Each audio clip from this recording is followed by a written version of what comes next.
What's going on, guys? Welcome to the video. So, information has surfaced regarding Jeremy Corbyn and his protests against terrorists being extradited in 2012 that happened to be 30 metres away from Anjem Choudary, the friend of the terrorist who killed 2 people and injured 3 others on Friday at London Bridge. So let's take a look at the Telegraph's article on this, once again showing Jeremy Corbyn supporting the wrong side. What a surprise. The article headlines: Jeremy Corbyn protested against extradition of terror suspects outside court as Anjem Choudary held second rally just yards away. Jeremy Corbyn protested against the extradition of British terror suspects to the United States as Anjem Choudary, a mentor to the London Bridge attacker, led a rally for the same cause just yards away. The Labour leader spoke outside the Royal Courts of Justice in 2012 before Moghzam Begg, a former Guantanamo Bay detainee who appeared to argue that 5 men, among them the notorious hate preacher Abu Hamza, should not be deported. 2 of the men were aides to Osama bin Laden, wanted in connection to the 1998 bombings of the US embassies in East Africa, whilst the other pair later pleaded guilty to providing material support for terrorists. So the type of people that Jeremy Corbyn is trying to back here. We already know about his other terrorist friends, don't we? Speaking just hours before High Court judges dismissed the final appeal of the 5 men against extradition, Mr Corbyn told the gathering, "We are fighting against the overwhelming power of the USA to extradite people from this country. To be honest with you, we don't want them here anyway. They're terrorists, Jeremy Corbyn, you absolute idiot." But it just goes to show what we're in for if we end up with Jeremy Corbyn in number 10. Photographs and video footage taken at the event in central London show Mr Corbyn standing next to Asim Qureshi, the Cage UK spokesman, who in 2015 described Mohammed Emwazi, the ISIL terrorist, as a beautiful man.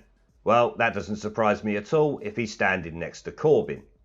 Just 30 yards away, Choudary, the co-founder of the British terror group Al Muhajirin, or whatever the fuck they're called, was also protesting at a second demonstration against the extradition, along with Sadif Dar and Mohammed Reza Haq, 2 men who would later become poster boys for ISIL.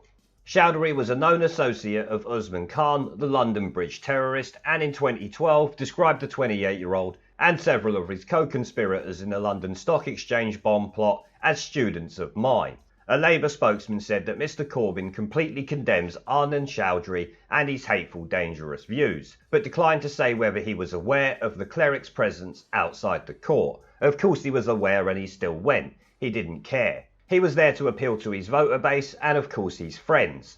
Yesterday, Mr Corbyn launched a scathing attack on British foreign policy, declaring that the war on terror had manifestly failed to make the country safer. Highlighting the London Bridge atrocity, he claimed for far too long successive governments had made the wrong calls on our security and had fuelled, not reduced, that threat. Yes, he is slightly correct that successive governments had made the wrong calls on security. I think he will make worse calls, and the calls that he's talking about are not necessarily the wrong ones. The unlimited immigration is what I'm talking about. That's where the issue stems from at the end of the day. Because as we all know, it's not just Europeans that the EU is allowing to come over here from the continent. Their mistakes in no way absolve terrorists of blame for their murderous actions. The blame lies with the terrorists, their funders and recruiters, he said in a speech in York.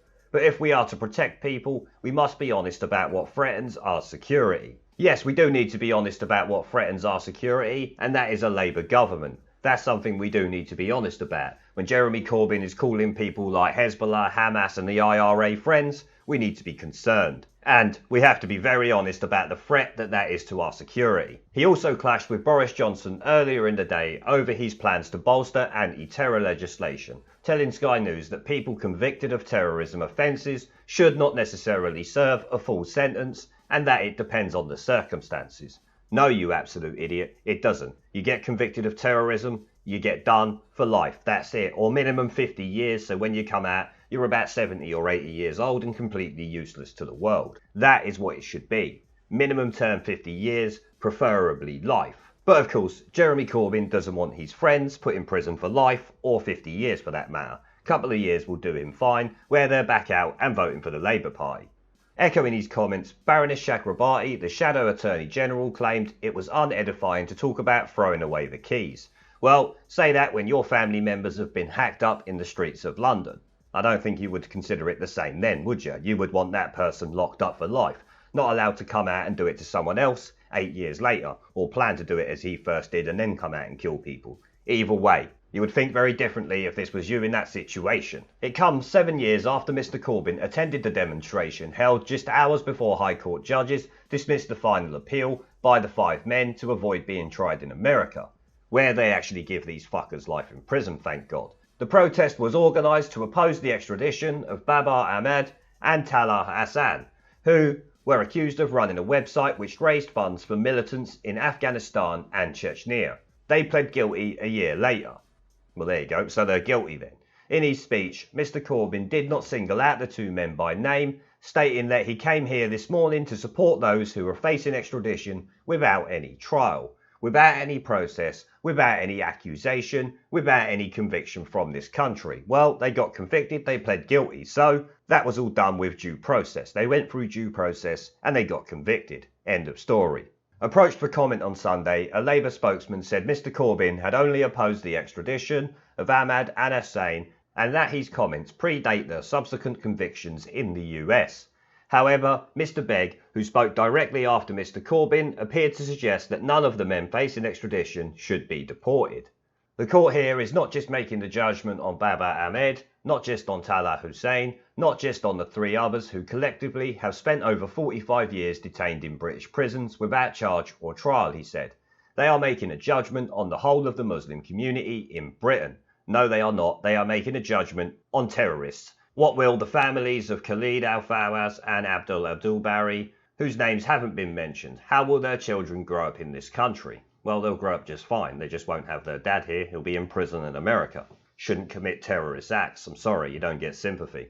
Let us say we will never forget these people. We will never forget this other person. We will never forget all of the other 5, in fact, because all have been detained without charge or trial. Well, they all got tried and convicted, so job done. I mean, it even goes on to say here, Al-Fawaz and Abdul Bari 59 were both accused of being members of Al-Qaeda's London cell and were later jailed in the US over their involvement in the US embassy bombings in Kenya and Tanzania, where 244 people were killed. So clearly these scumbags are not the type of people you should be defending. Jeremy Corbyn obviously goes to do that because they are his friends. The 5th man, Abu Hamza, was one of Britain's most notorious extremists and is commonly referred to as the hook-handed preacher, the hook-handed prick. He was initially jailed for 7 years in the UK for inciting violence, but after an 8-year legal battle, was finally deported to the US to face terrorism charges. He is currently serving a life sentence at a Supermax prison in Colorado. See, America knows how to life sentence a terrorist off.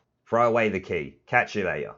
A Labour spokesman said Jeremy has a long record of support for due legal process and terrorists, especially in the most controversial of cases, including terrorists, as a vital cornerstone of our democratic system, because we support terrorists. He is a long-standing critic of the US-led war on terrorists, which has manifestly failed to keep us safe from his friends, the terrorists. He worked with members of his community alongside the police and local council to get Abu Hamza, the hate he preached, and his supporters removed from Finsbury Park Mosque. Yes, and then campaigned to keep him in the country. So, contradicted that. Fuck off Jeremy Corbyn and the Labour Party trying to defend him. It's like your attempts at defending anti-Semitism. Piss poor and always factually wrong. But it looks like Jeremy Corbyn and his terrorist links are never ending, and more are coming to light. I think we need to dedicate a whole month or something to searching what Jeremy Corbyn has been up to in his life regarding different terrorist organisations, or lone terrorists themselves. Who knows what else we will find, because I didn't know about this one until now. But on that note, I will end the video there. I want to thank our PayPal, Patreon, Subscribestar and YouTube members for supporting the channel, along with everyone who watches my videos. Remember to let me know what you guys think down in the comment section below. Leave a like, subscribe with the notification bell and share this video as it helps the channel a lot. And I will see you all in the next one. This Parliament is a dead Parliament. It should no longer sit. It has no moral right to sit on these green benches. They don't like the truth. Twice they have been asked to let the electorate decide upon whether they should continue to sit in their seats, while they block 17.4 million people's votes. This Parliament is a disgrace. But they're too cowardly to give it a go. But the time is coming.